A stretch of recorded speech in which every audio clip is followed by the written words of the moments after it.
Hello and welcome to Teachings in Education. I am your narrator, Frank Avella. In this presentation, we will explore all aspects of lesson planning. Here, educators will be able to view a complete framework for designing excellent lessons. Now, let's begin with a quick overview of what a lesson plan actually is. That lesson plans are what students should learn in class. For example, in a geometry course, students should learn about geometric shapes. Just the same, in a chemistry course, students should learn about the structure of an atom. Teachers may use their lessons as their daily guide to instruction and learning. Different ideas, topics of discussion, concepts, essential questions, and activities should all be laid out for the teacher to view whenever they need. And lesson planning is also a large part of the teaching community. Educators can share ideas, find great activities, and mentor each other, all in an effort to advance learning for the student. The next topic will answer the question of why is it important to actually plan lessons. Now, many educators believe that lesson planning is unnecessary. However, it's actually the first step towards student achievement. Lesson planning means being prepared. Preparation is key to success. A popular military saying is that failing to prepare is preparing to fail. Lesson planning is a form of preparation, where educators basically lay out a plan for students to succeed. Start the lesson at point A and get to point B. Teaching is an art. That's what makes it special. The lesson plan is the canvas and the teacher is the artist. Lesson plans allow teachers to create. Lesson plans are important for creating structure. For example, begin with an anticipatory set, then a short lecture, followed by an exit ticket. And at the end of the day, the teacher can reflect and look back at the lesson plan. Then they can compare it with what was actually achieved in the lesson. Continuing, we'll look at some planning guidelines for educators to consider. These guidelines are universal for all content areas. Teachers must be proactive in planning. Plan more than just a week in advance. Look at the test scores, data, upcoming tests, etc. For tested subjects, such as mathematics, some standards are more important than others. Those are the priority standards. They need to take precedent in lesson planning. Next, teachers always have to remain flexible. Just because something is planned doesn't mean it's going to happen, and that's okay. Being flexible allows for new emergent curriculum. Lastly, have a set time to plan. Don't wait to the last minute. Rushing through lesson plans will lead to poor plans and subsequently poor lessons. Next, we'll take a look at writing lesson plan objectives. Most districts ask for SMART objectives, which is actually an acronym. S stands for specific. A specific objective being the ability to differentiate between plant and animal cells. M stands for measurable, like assessments, because teachers need to be able to determine if their students actually learned anything. A stands for achievable. Ultimately, we want to put our students in a place where they can be successful. R is relevant, although others say realistic, but the objective should be related to the larger unit and connecting themes. And T stands for timely. Teachers should put time constraints on their lesson objectives. So now let's look at an example that takes all 5 components and puts it into one objective. More than 75% of students will be able to differentiate between a plant and animal cell by the end of the period through formative assessments and measured by exit tickets.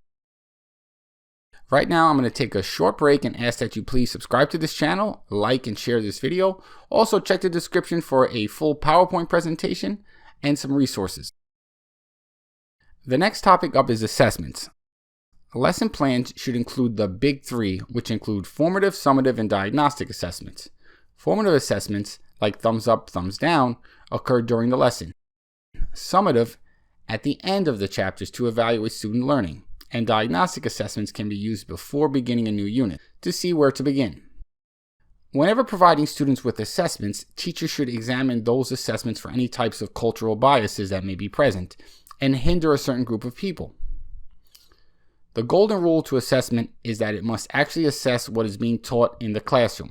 When students are tested on content that wasn't taught, they feel deceived. Align assessments to the objectives. Also, teachers should not forget that their assessments are tools to be used to guide instruction. Perhaps a reteach is necessary if a large portion of the classroom failed the test. The next component of lesson planning is the actual activities that will take place in the classroom. Activities will really engage students. However, it's not always easy to find engaging activities. Other teachers are probably the best resource to finding fun activities and resources. Classic games such as having Jeopardy! Contests like Beat the Buzzer are always fun. Teachers can tailor the questions. I've always loved hands-on activities. Try your best to incorporate as many hands-on activities into your lesson plans. There are a number of educational and fun online games for students. I've seen great success with younger mathematics classrooms using online games. But when choosing an activity, you always want to look for something that's fun, engaging, and standards-based. Don't give an activity that's going to be boring and isn't aligned to the standards. The next section up is going to take a look at the various learning models that teachers may consider when lesson planning. Here are some examples of frequently used learning models today. The flipped classroom, inquiry-based learning, project-based learning, blended classroom, personalized learning environment, and student-centered classrooms are some of the most popular ones that you hear today. Before incorporating any of these models, first research that model and get a full understanding of the amount of work and energy that will be required to put forward in adopting that model. And if you're going to adopt a model, plan for the long term, multiple weeks in advance. You must really commit to the model. These models definitely take a lot of planning. Always research the model. Certain models, such as a personalized learning or project-based learning, will require the acquisition of different materials. Materials usually must be ordered in advance. That's why long-term planning is important. Next, the model must actually be implemented at the classroom level. Understanding that implementing anything new is a growing process. As a teacher, you're going to have to evaluate the effectiveness of the model. Always evaluate through the lens of student success. Has the model helped overall student learning? The next component in the lesson planning presentation is scheduling and time of day. You're going to want to consider the individual student schedules and timing for class events. For example, perhaps a small group of students are continually pulled out of class at 9 a.m. every Thursday. Teachers should make adjustments to work around this problem for those students. In a classroom, there are going to be some points where there's, quote, downtime, where students finish work early. Lesson plan around this by having additional work available to those students. Careful planning will lead to maximum learning time. When lesson planning, include times to stay on track and avoid getting off topic. This way you're able to finish everything in one period. Be sure to first schedule your preferred activities and content early on in the lesson. There will always be days where interruptions occur. Lastly, know that students behave differently at different times of the day. Quiet early in the morning and quite rowdy around 3 o'clock. Continuing, the next topic to consider is materials. Remember, instructional materials may have to be provided to the students. One example would be when planning an activity or lab experiment. Write down the materials that are needed in the lesson plan. This helps to prevent having to postpone activities for missing materials. When teaching social studies or English, be sure to have primary source material on hand. Some examples include journals, speeches, archives, manuscript materials, and many, many more. Providing additional diagrams for subjects such as science can help students visualize ideas and concepts. Write them down in the lesson plan so they aren't forgotten. Other materials needed to be modified beforehand as part of the lesson preparation. Scaffolds can give struggling students supports on worksheets that may be a little bit too difficult for them. Since much of the classwork students complete today is done online, teachers need to make sure there are enough electronic materials for students, say Chromebooks, software keys, chargers, etc., etc., etc. The next component is a bit of a debate among educators. Some advocate for and others advocate against homework. Currently, there is conflicting research as to its effectiveness.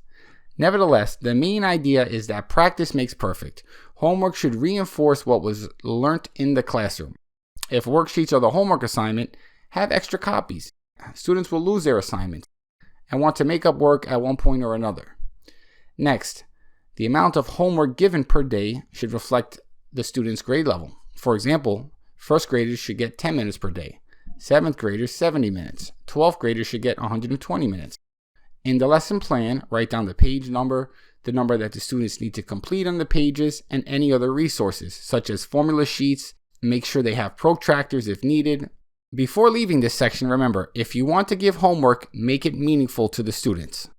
Create the best learning environment for each student. The classroom environment may vary and should always align with the lesson plan for the day. First off, consider all the different seating arrangements at a teacher's disposal, such as the horseshoe, the runway, pair pods, small groups, the round table. Many times students are required to work in groups. Use paired pods. Take the time and lesson plan on the types of groups you want. Write the students' names in the groups down. There are many different classroom adaptations that teachers can make to facilitate learning in a particular lesson. Move a student's seat away from another student's seat. Lastly, if there is anything you are covering, such as a theme that may incorporate standards from other subjects, include these cross-curriculum standards into the lesson plans. On to the next section of lesson planning, which is safety provisions. Ensuring the student's safety is the #1 responsibility of an educator. Teachers need to consistently review and practice fire drills and other safety drills required by the state. Confer with the administrators to know when fire drills are practiced, and then plan around those dates. Always have clear paths for students with disabilities, such as students in wheelchairs. Have a clear walkway. If you're teaching in a science class, have the appropriate place to store any types of dangerous chemicals and volatile chemicals. Know the storage procedures. Lastly, incorporate some time in your lesson plan to teach digital citizenship, which basically describes the knowledge and skills to safely use the internet without being hacked, robbed, or violated in any way. Continuing, we come upon the next section, which is classroom transition. The change between instructional activities. Effective classroom transition procedures can help teachers save valuable instructional time. One of the best strategies to use is fragmentation. Here, small groups transition one at a time, rather than all students moving at once, which can lead to disruptions. Another transition strategy is the countdown. Teachers simply count down from 10, whereupon students quickly and orderly move from one activity to the next. There are many more transition strategies at a teacher's disposal. Monitor the time for transition completion. Evaluate it. Continue to try to create as much instructional opportunities as possible. Analyze the process and see which strategy is working best. You can always make little adjustments that will increase the efficiency of the transition. The next topic is important, and that topic is lesson planning collaboration. There are many different ways for teachers to collaborate in planning. It may be general and special education collaboration, cross-curriculum planning, grade level planning, or even same content. Either way, scheduling a time to collaborate is usually difficult. Hopefully your school can build some time into the day. Nevertheless, collaboration is well worth the effort. As teachers, we are constantly trying to keep pace with frequent changes in technology. Collaboration in lesson planning is an excellent way to learn and integrate new technology that you've learned from other educators. Now, here are some key steps towards a successful collaboration with other teachers.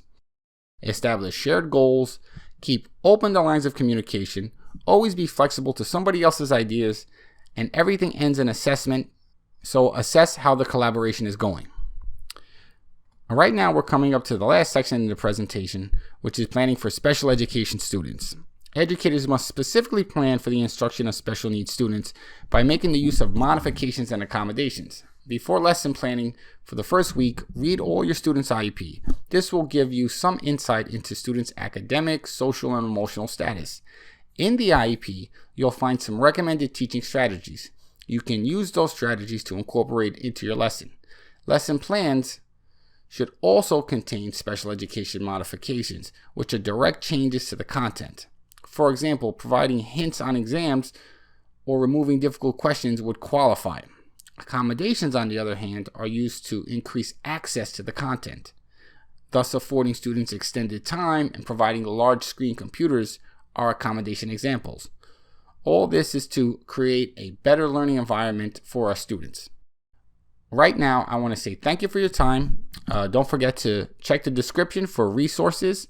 Also, don't forget to hit the like button. Please share this video with your friends. And don't forget to subscribe to the channel. Good luck on your lesson planning. I'll see you in the next video.